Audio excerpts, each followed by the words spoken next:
चलिए, कल आपने देखा था रेसिस्टेंस और कॉज ऑफ रेसिस्टेंस। रेसिस्टेंस किसको कहते हैं? किसी कंडक्टर पे रेसिस्टेंस किस तरह से डेवलप होती है ना? और आपने देखा था कल लॉ ऑफ रेसिस्टेंस भी। इसमें आपको क्या पता चली थी? जब हम किसी कंडक्टर का लेंथ को क्या करते हैं, बढ़ाते हैं, तो उसका रेसिस्टेंस क्या होती है? बढ़ती है। जबकि उसकी क्रॉस सेक्शनल एरिया को बढ़ाते हैं तो रेसिस्टेंस घटती है।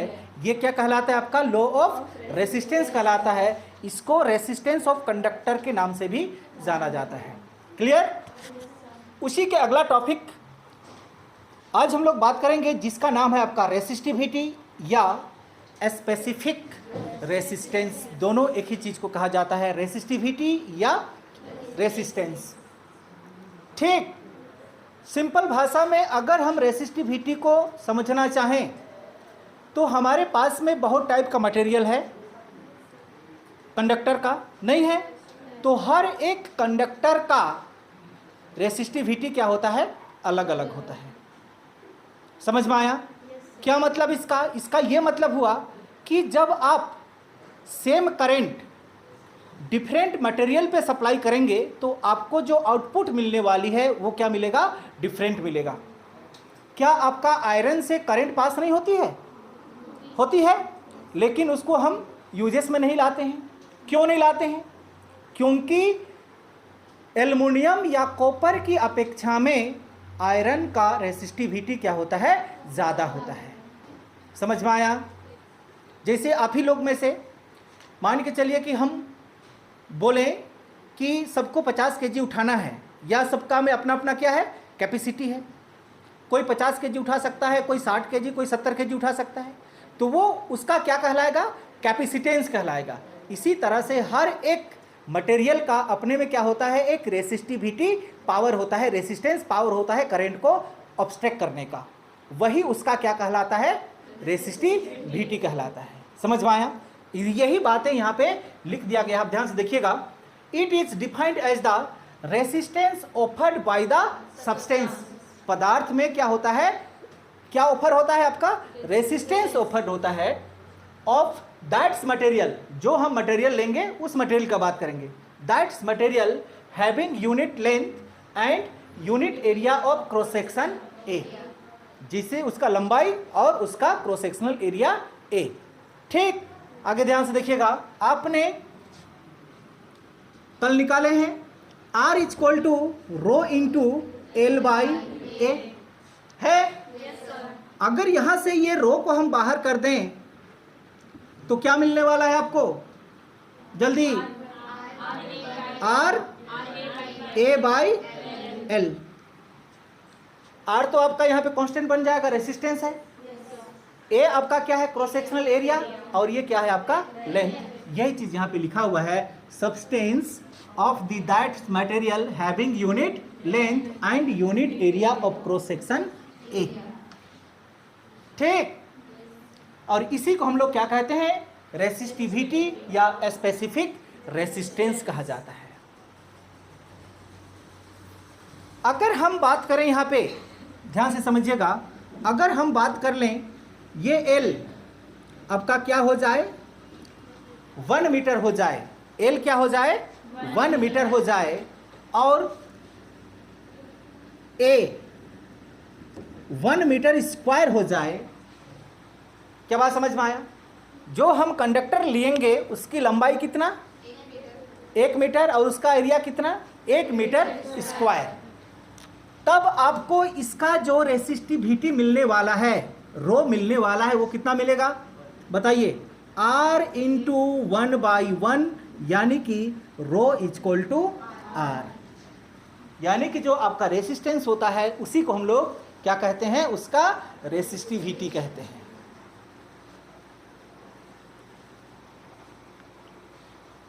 हो गया? Yes sir. चलिए,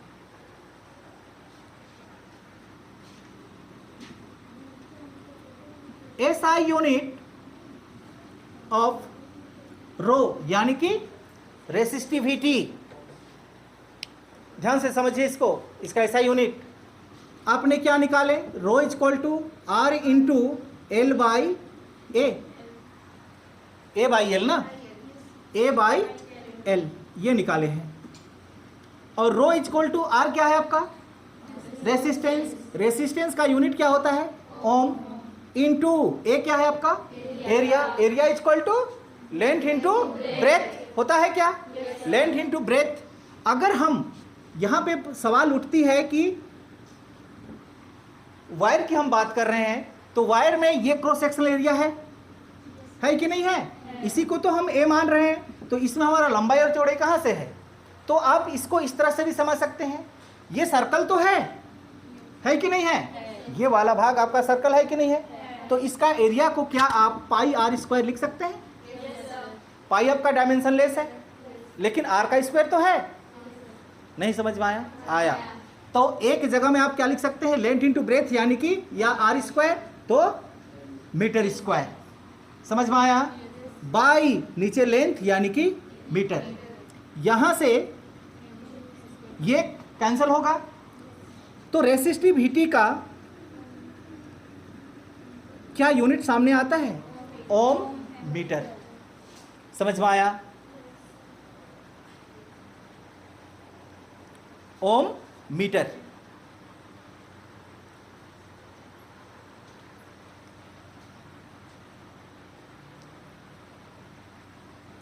इसका डायमेंशनल फार्मूला डीएफ यानी कि डायमेंशनल फार्मूला। चलिए क्या लिखा हुआ है यहां पे, रेसिस्टेंस। क्या कल आप रेसिस्टेंस का डायमेंशनल फार्मूला कैलकुलेट किए हैं? क्या है इसका dimensional formula, M L square T minus 3a-2। ठीक, ये किसका डायमेंशनल फार्मूला, रेसिस्टेंस का।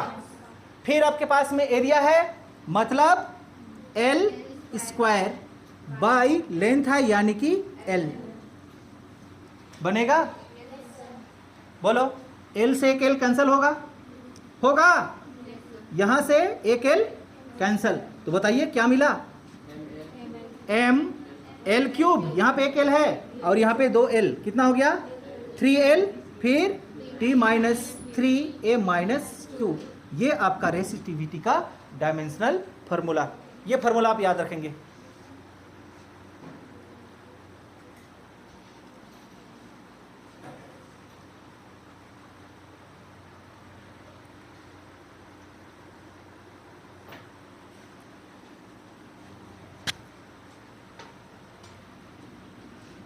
क्वेश्चन,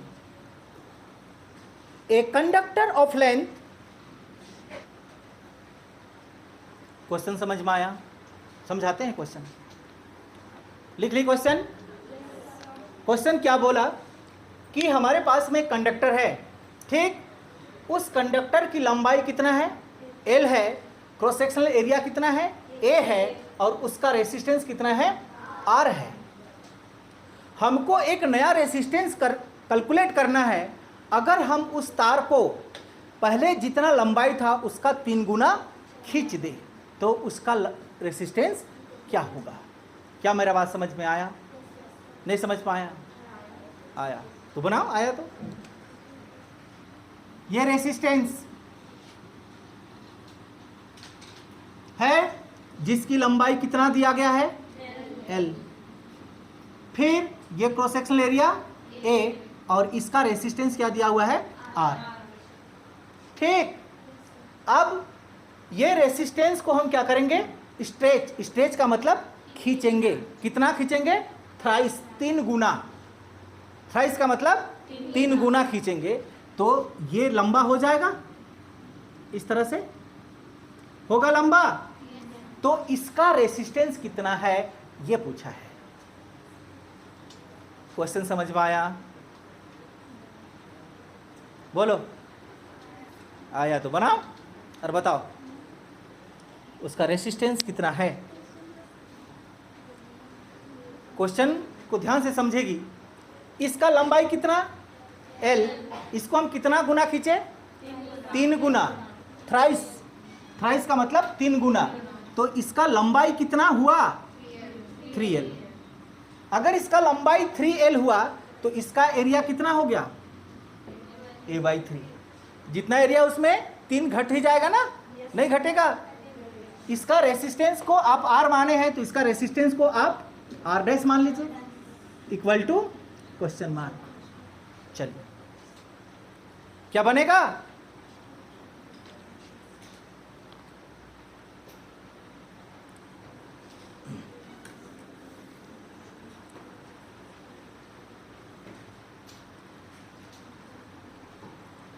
फॉर्मूला ध्यान से समझिए। R' इक्वल टू, जल्दी बोलिए फॉर्मूला। R' इक्वल टू रो, फिर L के जगह में क्या लिखेंगे? 3L। उसका ना निकाल रहे हैं हम? बाई A के जगह में क्या लिखेंगे? अब तो समझ में आया? बोलो। R' इक्वल टू रो 3 3 जा 9L बाई A। जल्दी सॉल्व कीजिए इसको।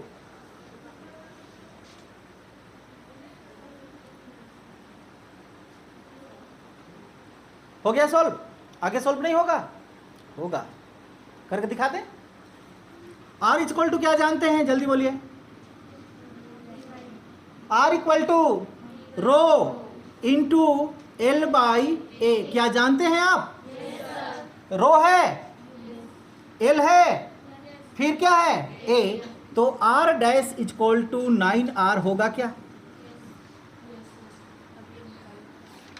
नहीं समझ में आया? आ गया। तो इसका रेसिस्टेंस कितना होगा? इसमें जितना रेसिस्टेंस है उसका 9 गुना ज़्यादा रेसिस्टेंस होगा। बात पकड़ में आया?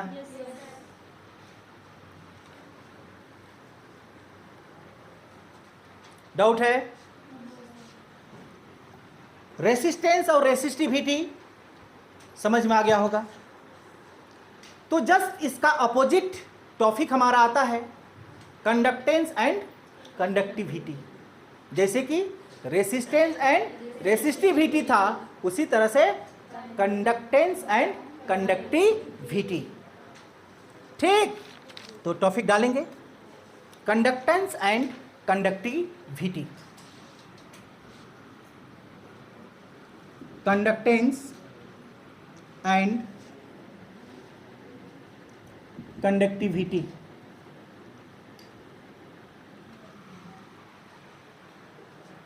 कंडक्टिविटी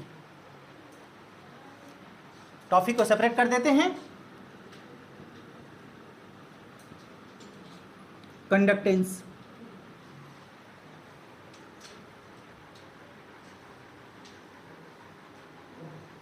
हो गया। रेसिस्टेंस का उल्टा,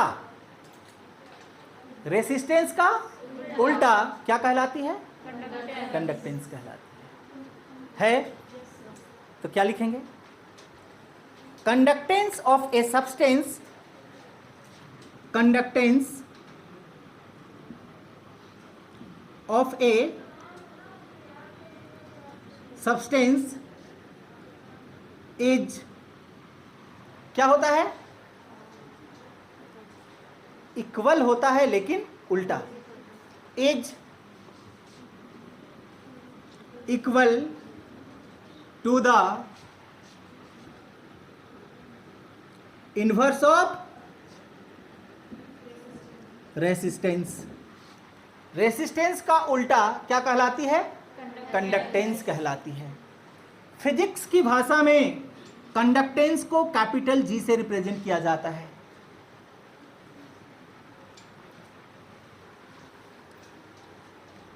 हो गया? इसको तो समझाने का कोई मतलब ही नहीं रह गया हम लोग का कि रेसिस्टेंस का उल्टा क्या कहलाता है आपका? कंडक्टेंस कहलाता है। इन्वर्स का मतलब क्या होता है? उल्टा। मतलब ये हुआ कि कैपिटल G मतलब कंडक्टेंस, कंडक्टेंस इक्वल टू क्या लिखा हुआ है? इनवर्स ऑफ रेसिस्टेंस, यानी कि 1/R। समझ में आया? Yes sir.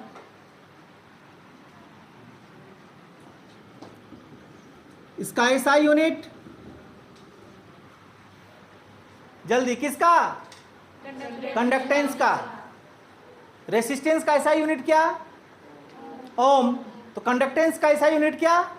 Ohm inverse. नहीं समझ में आया? आया। 1/ओम लिखेगी तो ऊपर में जाएगा तो माइनस होगा। ये क्या है आपका? Ohm inverse. ओम का उल्टा। ओम का उल्टा क्या होगा? ओम का उल्टा पढ़ो।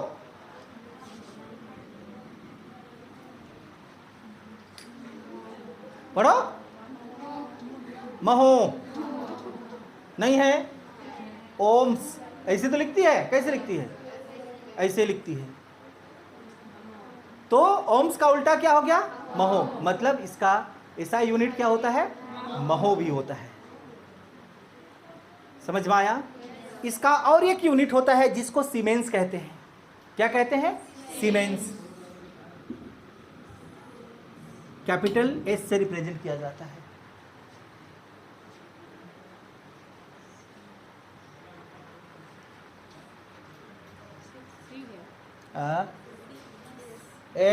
SIEMENS, S, siemens. महो क्यों हुआ पता चला ना? ओम्स का उल्टा महो। चलिए,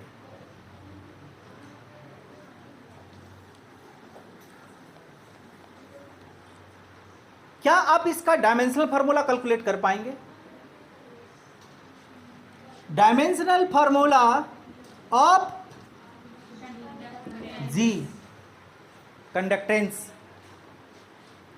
बोलिए। M-1 L-2 T3 A2। समझ में आया? समझ पा रही है? नहीं समझेगी तो पहाड़ बन जाएगा। नहीं समझ रहे तो नहीं समझ रहे बोलो। आया ना? देखो, कहने का क्या मतलब हुआ कि आपने रेसिस्टेंस का डायमेंशनल फार्मूला निकाल चुके हैं। निकाले हैं क्या? तो डायमेंशनल फार्मूला रेसिस्टेंस का में देखिएगा, यहाँ पे आपका जो प्लस में है वो माइनस में है और जो माइनस में है वो प्लस में है। तो उसका जस्ट हमको क्या करना है? उल्टा करना है। क्लियर? तो ये था आपका कंडक्टेंस का डायमेंशनल फार्मूला। चलिए आगे हमारे पास में क्या है? कंडक्टिविटी। कंडक्टिविटी कंडक्टिविटी क्या होगा? रेसिस्टिविटी का इन्वर्स होगा, इक्वल लेकिन उल्टा। तो क्या लिख पाएंगे आप? कंडक्टेंस की जगह में क्या लिखेंगे? Conductivity of a substance is equal to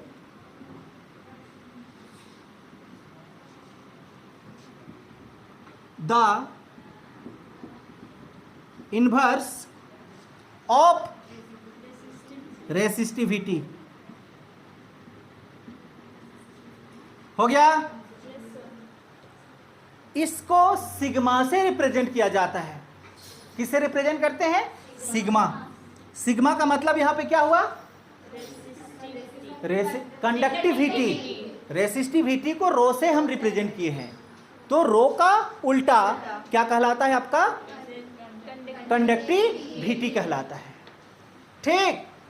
मतलब ये हुआ, रो का मतलब conductivity is equal to inverse. Inverse का मतलब उल्टा किसका? ऑफ रेसिस्टिविटी, यानी कि सिग्मा इक्वल टू 1/ρ।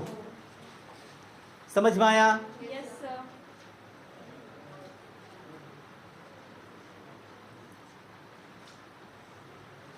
चलिए ध्यान दीजिएगा, इसका एसआई यूनिट बोलिए।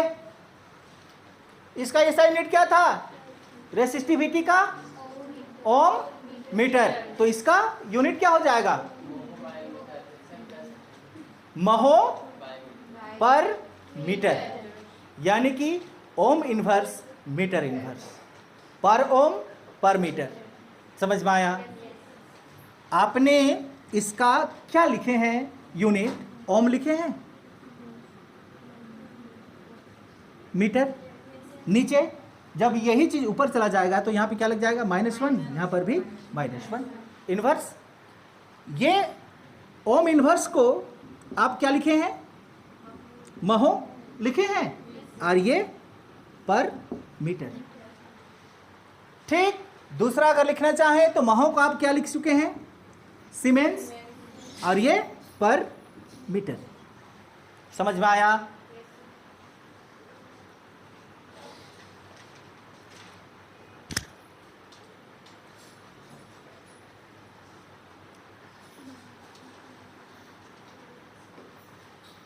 डाउट है क्या? इसका डायमेंशनल फार्मूला कैलकुलेट कर पाएंगे? क्या होगा? आपने रेसिस्टिविटी पढ़े? रेसिस्टिविटी का उल्टा, जो प्लस में है वो माइनस में होगा, और जो माइनस में है वो प्लस में होगा। ठीक। डायमेंशनल फार्मूला क्या था? m-1 L-3 T3A2, ये इसका डायमेंशनल फार्मूला, रेसिस्टिविटी का उल्टा।